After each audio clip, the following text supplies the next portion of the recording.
First అప్పుడు ఏం చేయాలంటే సార్, అప్పుడు జర్మనీకి వెళ్ళిపోవాలండి. ఇప్పుడు జర్మనీలో ఏంటంటేనండి, నేను జర్మనీ రిజల్ట్స్ కూడా ఇది వచ్చినాయి, చూస్తా ఉన్నాను ఎలక్షన్స్లో. 25% వచ్చిన హైయెస్ట్ పర్సంటేజ్ ఆఫ్ వచ్చిన ఓటుకి ఇన్ని ఎంపీస్, ఇంత అసెంబ్లీ స్థానాలు ఉంటాయి వాళ్ళకి.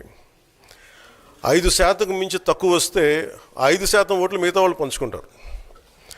మనకు అలాంటి బెనిఫిట్ మనకు లేదు కాబట్టి మన రాజ్యాంగంలో లేదు. వాళ్ళు మంకుపట్టు పడితే they are free to go to Germany.